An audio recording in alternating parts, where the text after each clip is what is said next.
watched them bloom for me and you.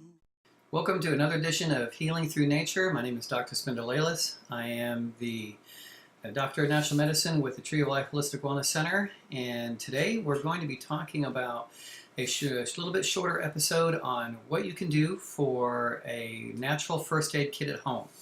Now keep in mind that everything we're going to be telling you does not substitute for a qualified healthcare provider, your doctor, or whatever that may be. This is not meant to diagnose or treat or cure any disease. We are simply passing on some information to you about things that you might be able to do at home to help take care of yourselves and some of the most minor issues that come up. So a lot of patients have asked us over the years, what can I do at home so that I don't always have to go to a doctor or come to you or such? And there are a lot of things that you can do to take care of yourself. So today I'd like to talk about what goes into a natural first aid kit, and I'm going to take a few minutes to do that, as well as tell you some case histories of success stories of people who have used these very things I'm about to tell you.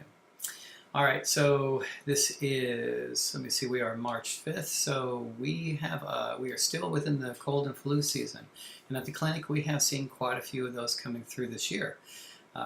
While it is always good to see your doctor, there are things that you can also do to help alleviate some of the issues and some of the symptoms. Okay, so let's get started. We're going to talk about the basic things you can do for, let's start with colds and flus.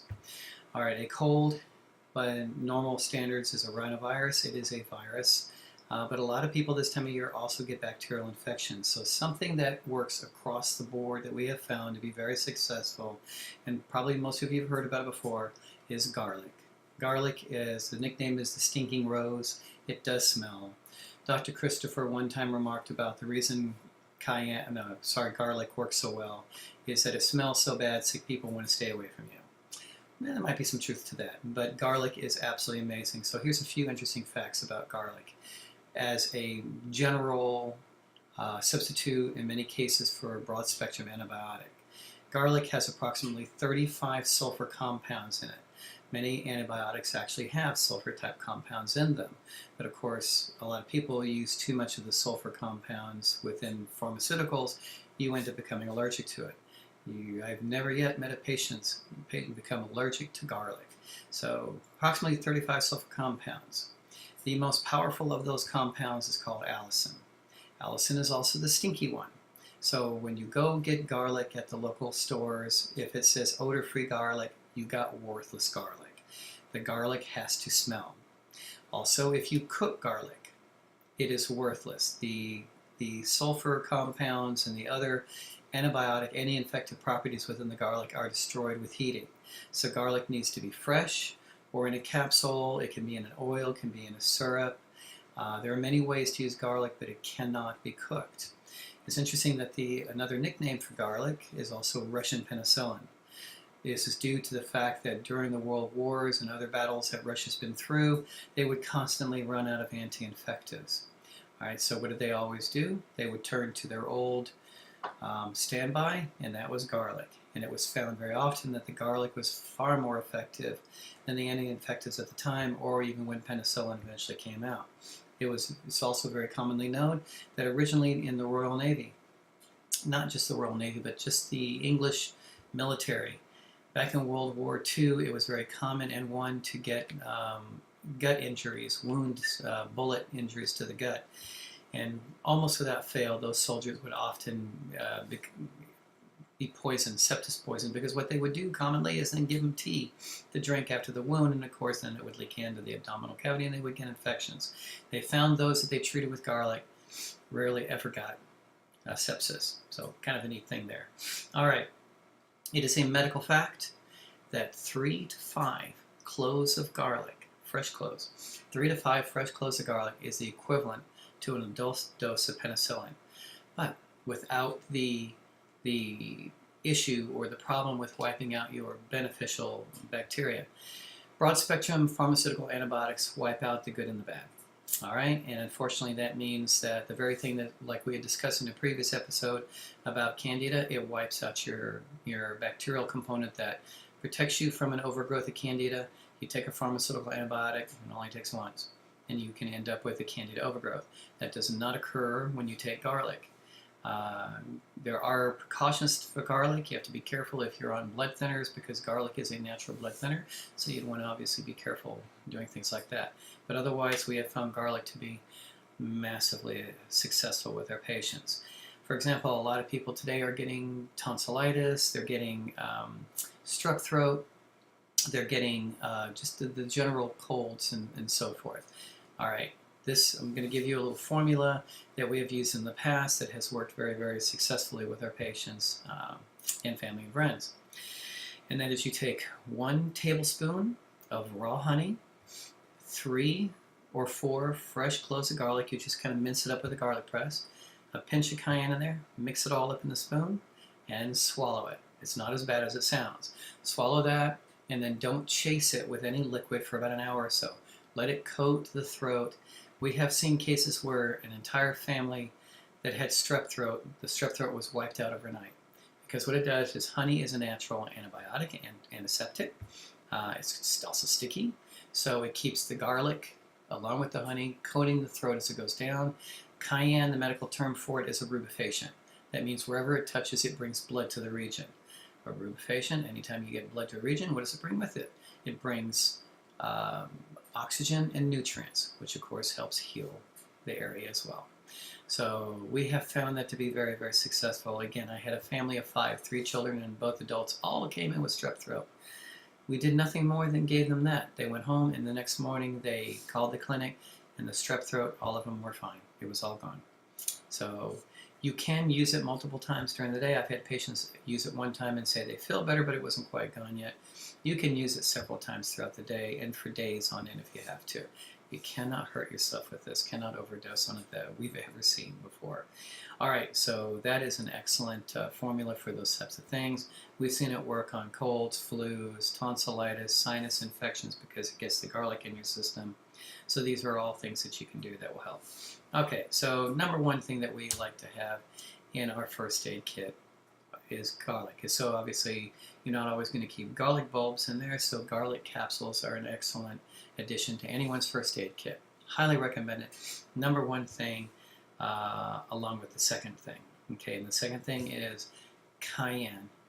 Hands down, capsicum annum. It is a miracle herb. I have seen amazing things happen with cayenne.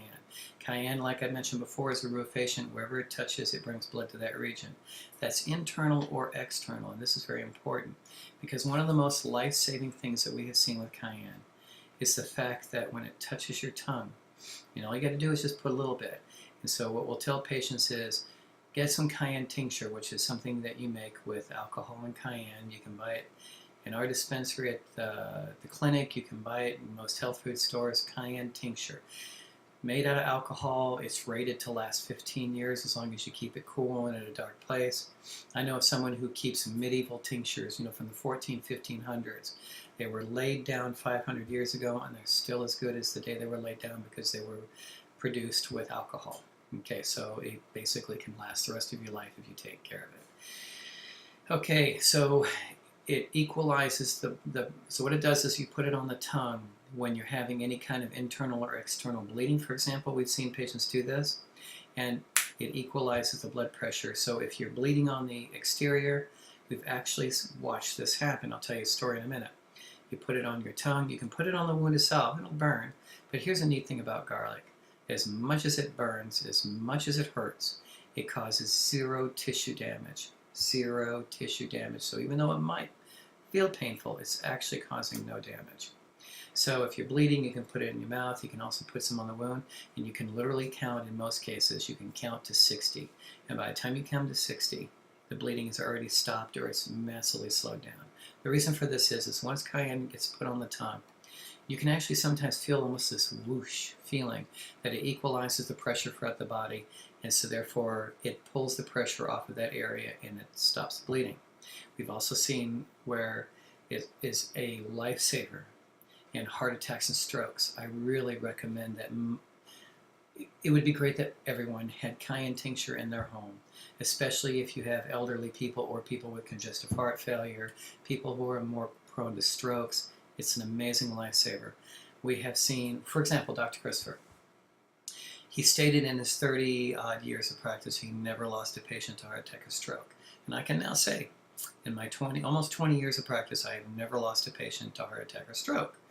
Okay, what it does is that during the moment that the patient is having the heart attack or stroke, don't just put a drop on their tongue. Squirt a whole dropper full in there. They're not going to like it. But I have seen it where it has saved their lives. Because what happens is if they're having a heart attack, like that whoosh that they feel, it literally pulls the pressure off the heart.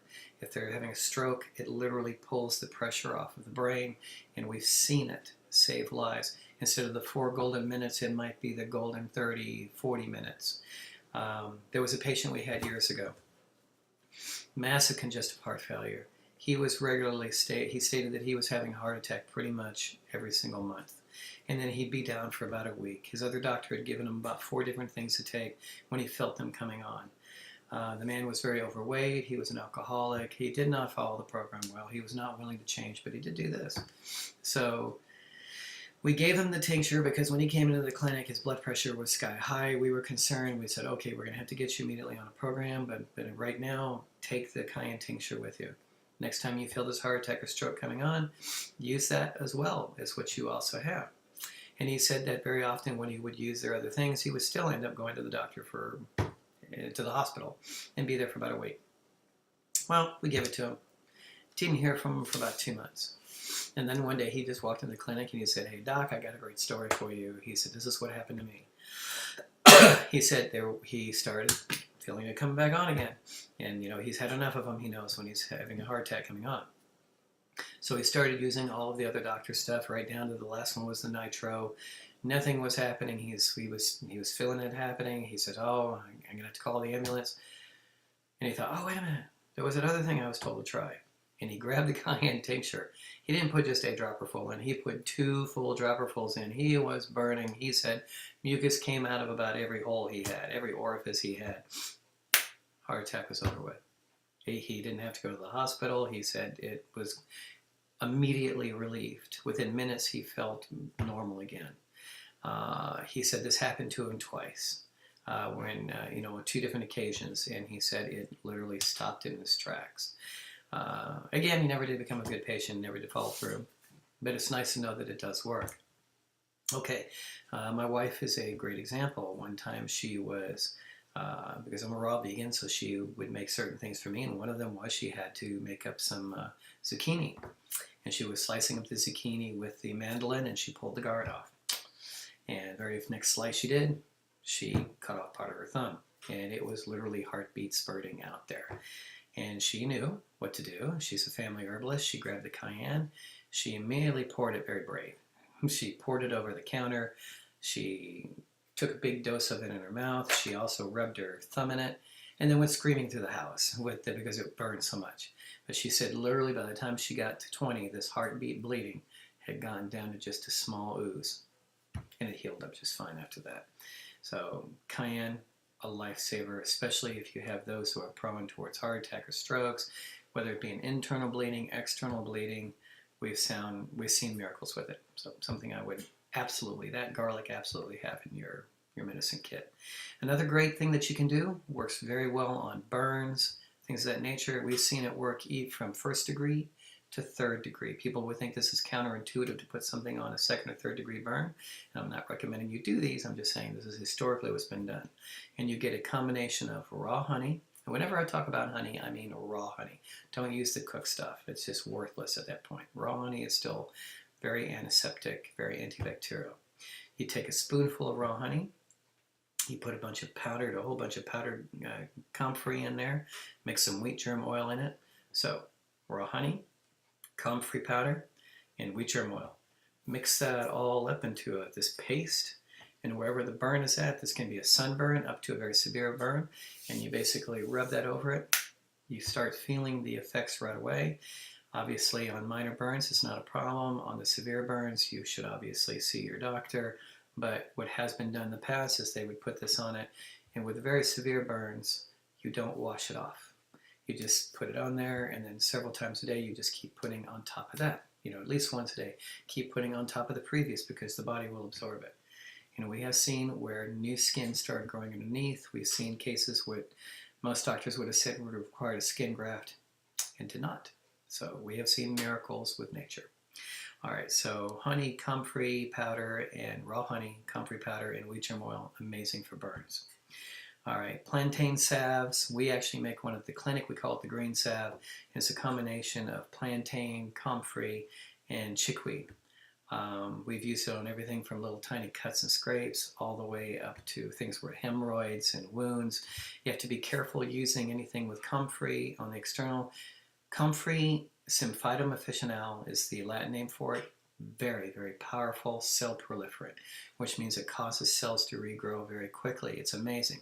What you have to be careful about, which is kind of a good thing to be aware of, is if you put it on an open wound and you do it too quickly, then the wound will heal very rapidly, and so if there's any dirt or anything caught underneath that wound, it could cause an infection. Now the infection can be trapped underneath. So we generally recommend, if you get a good wound or a good cut or scrape, we recommend cleaning it, antiseptic it for about a day, and then you can start using things like the green salve, comfrey paste, things of that nature, because then it won't seal in any infection.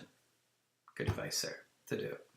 Alrighty, so plantain's amazing. One time, years and years ago, and plantain, it grows in most people's yards. They can't stand it. They call it a weed. A weed is just a medicine you don't know about. And plantain is absolutely outstanding.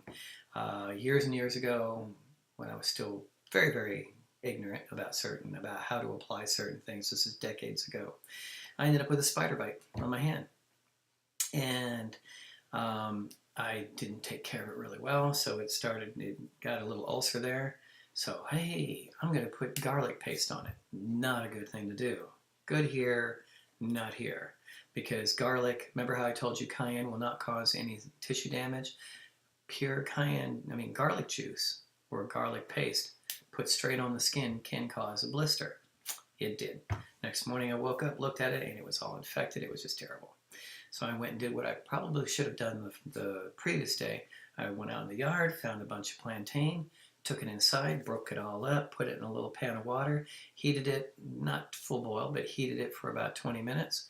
Then I took all that broken up plantain that was already nice and soaked, and soaked a cloth in that, took the plantain in it, that's what's called a poultice, and put that straight over my hand and kept it there overnight. Plantain is absolutely outstanding as a drawing agent. It pulls infection out. Next morning, I pulled the bandage off my hand with all the old plantain on it, and all the infection was gone, and the wound was already sealing back up again. So plantain, it's almost everybody's yard. It's absolutely amazing. Okay, another excellent addition to your kit would be willow. Willow, for those that have studied a little bit, they know that willow and poplar were the original aspirins, because inside of willow is salicin. Okay, salicin is in the willow bark, the inner bark, as well as in poplar trees. Let's go back a little bit. The year was 1899, and Bayer came out with Bayer aspirin. They patented Bayer aspirin, 1899. They patented it because they knew they couldn't patent a willow. God had the patent on that. So what they did was they pulled the salicin out of the bark, because they knew that was one of the analgesics and anti-inflammatory properties, but not all of it. They pulled it out and they made salicylic acid. And that's where you get aspirin. Eventually they added a molecule to it and made it a salicylic acid.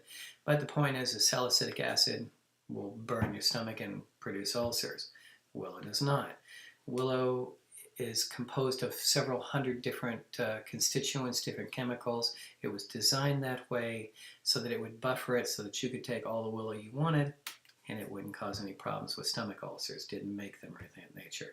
Willow is a very strong analgesic and anti-inflammatory, and so we use it extensively at the clinic for a pain reliever and an anti-inflammatory. It works extremely well. Patients have found great success with using it. So if you're used to using an aspirin, you might want to consider trying willow instead. It's great to have in your kit for those types of issues. All right. Another very good combination to have in your kit is mullein and lobelia tincture. Again, tincture would be an alcohol-based liquid that the herb had been in for weeks as it was being produced. Mullein and lobelia, we use it for a lot of asthmatic issues, allergy type issues. Works similar to albuterol for emergency inhalers, doesn't last as long. But for example, in our area here in Northern California, a lot of the Native Americans used mullein. They would literally take it, because it grows all around here. They would take it and they would roll it up, and the tribe members that had asthma, they would literally light it and smoke it, and it would stop an asthmatic attack on the spot. And I don't recommend smoking it, but I can certainly understand why they did it. So we use it as a tincture here, and you can literally squirt it when you're having an attack, and you can literally within moments, feel those lungs open up. So highly recommend mullein lobelia. It's so easy to get hold of. We have it at the clinic, but you can also make these things. Everything I'm describing here, you can make yourself. All right, so mullein lobelia, excellent for bronchial issues, those kind of things. Also, lobelia is an antispasmodic, so it also helps calm the nervous system down, calm the muscles down as well. Works very, very well. All right, another very, very good herb to have is stinging nettle. All right, stinging nettle is probably one of the best, if not the best, natural antihistamines that we have ever used in our practice. Works very similar to Benadryl, but it doesn't make you tired. And we have seen it work very successfully for people with allergic type reactions, whether they're having whether it's poison oak, poison ivy, allergic to the pollen or whatever, it acts as antihistamine and helps calm down the allergic reaction. So great to have around. Also very good for treating it. You think stinging nettle is bad for skin rashes and things, it actually is the reverse. It works very well. You can put it along with plantain. You run into poison oak out in the forest. There's kind of a neat thing with nature that wherever you get into something negative, there's almost always something positive, the cure nearby.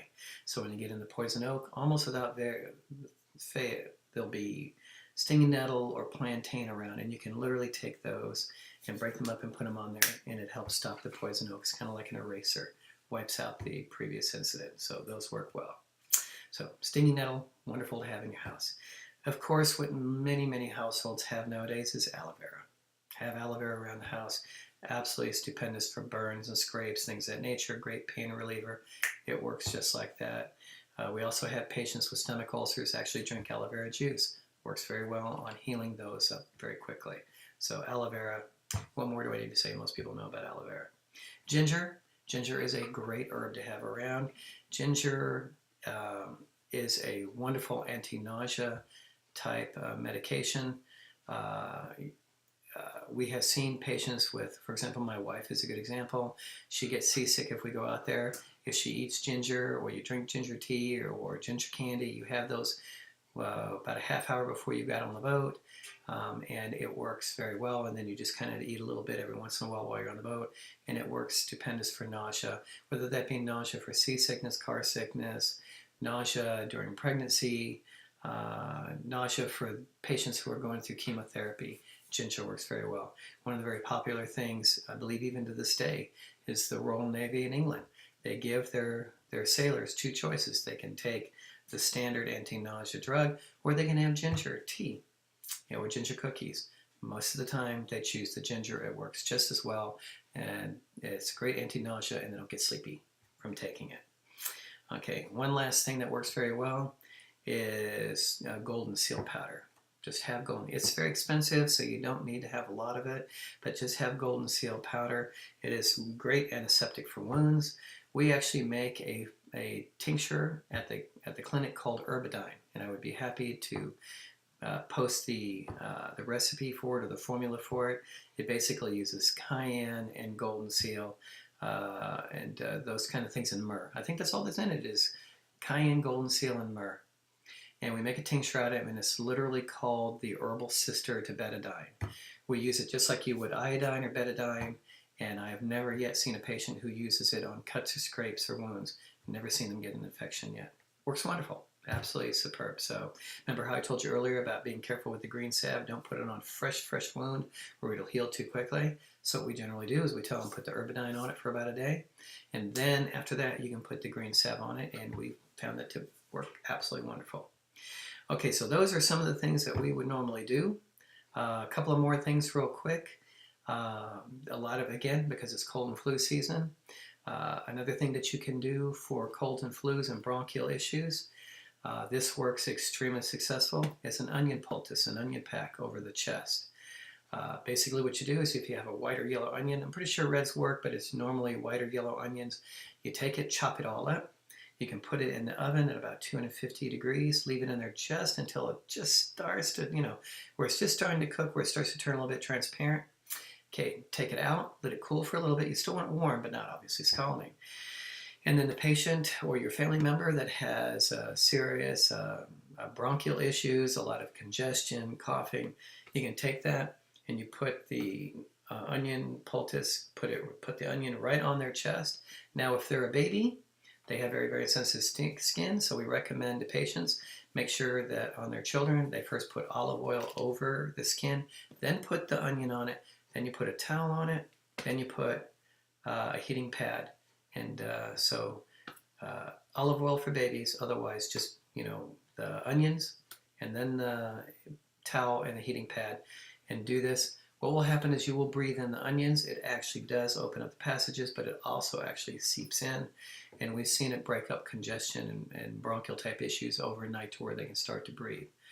All right, so that's something you can do. Another thing you can do for a homemade cough syrup is you take those same types of onions and you chop them all up and put it in a pan, and then fill that, just pour in enough raw honey to a little bit more than just cover the raw onions.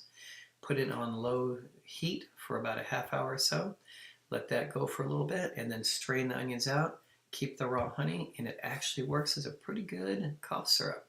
So onions are the mild cousin. They are actually related to garlic.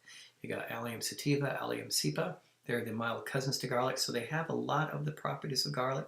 Not as powerful, but they do have a lot of the properties. So that's something for you to think about. The last thing I would recommend at this point, because it's just a simple little discussion about things you can do at home for a home first aid kit.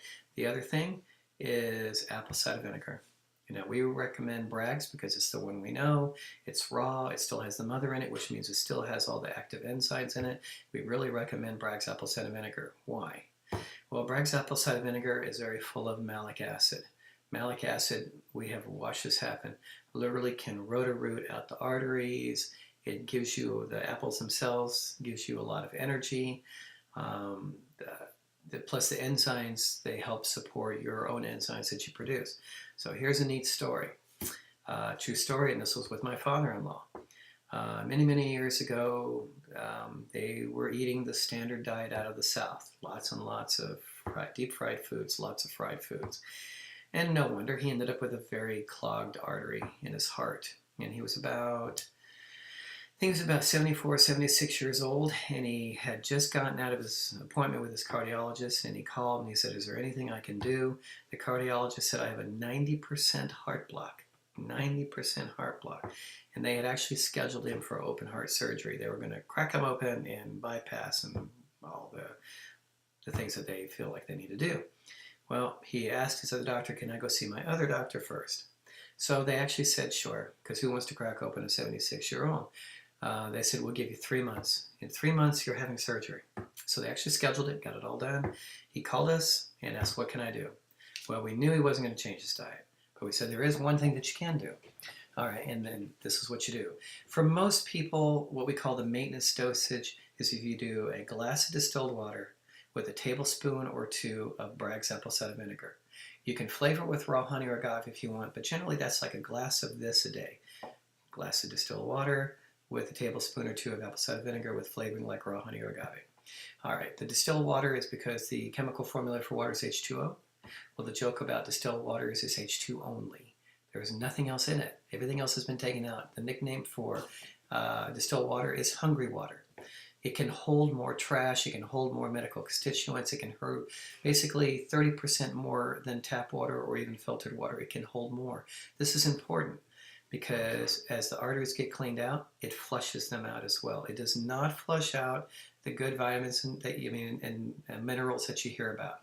If you have a good vitamin or mineral that can be absorbed, that's soluble for your body, like a good calcium or good magnesium, you will absorb it. The distilled water will not get to it. The distilled water will push out those insoluble minerals that don't get absorbed and get caught in your arteries and become stones and so forth, so distilled water will not hurt you. All right, so the normal maintenance is 1 glass a day. This is just good for most people. But in his case, because it was an acute situation, we had 3 months to go. We went ahead and said 4 glasses a day, 6 days a week, 1 day off. We'd like to give the body a day of rest and then start right back up again. So 6 days a week, every week, month after month for 3 months. All right, did it take 3 months to work? Probably not, but we'll never know because he didn't go back until 3 months. He went back to his cardiologist to get prepped for surgery. They rechecked him again, and he was very consistent. He did it exactly as we asked him to do, and he was very consistent with it. Well, we got a phone call after 3 months, and he was all excited. My wife was on the other line. You'll know why this is important in just a minute. So he was all excited. He said, I just got out of the cardiologist office, and he said they have canceled my surgery. He went from a 90% block to 0. The malic acid slowly dissolves the trash in the arteries. The distilled water pushes it out. So he went from a 90% block to 0 in 3 months. It completely roto-rooted his arteries out. Plus, he also had an interesting side effect from it. He also mentioned while we were on the phone and said that, oh, by the way, everything works. Everything started functioning again. Think about it, it's all just pipes and tubes. Cleaned out the heart arteries, cleaned out everything else as well. And so he was very excited that 76 years old, things started to work again. My wife was happy for him, but one of those TMI type situations. So apple cider vinegar, an absolutely superb thing for energy, for cleaning out your arteries. We've seen miracles happen with it, cleaning out people's carotid arteries. Anyway, so those are some of the things that you can do at home to build your own medicine kit to hopefully take care of yourself. All right, so I hope that helps. It was a pleasure passing on this information on to you, and we hope that you have a most blessed rest of the day. Thank you very much. Bye-bye. Let me bring you songs from the woods to make you feel much better than you could know.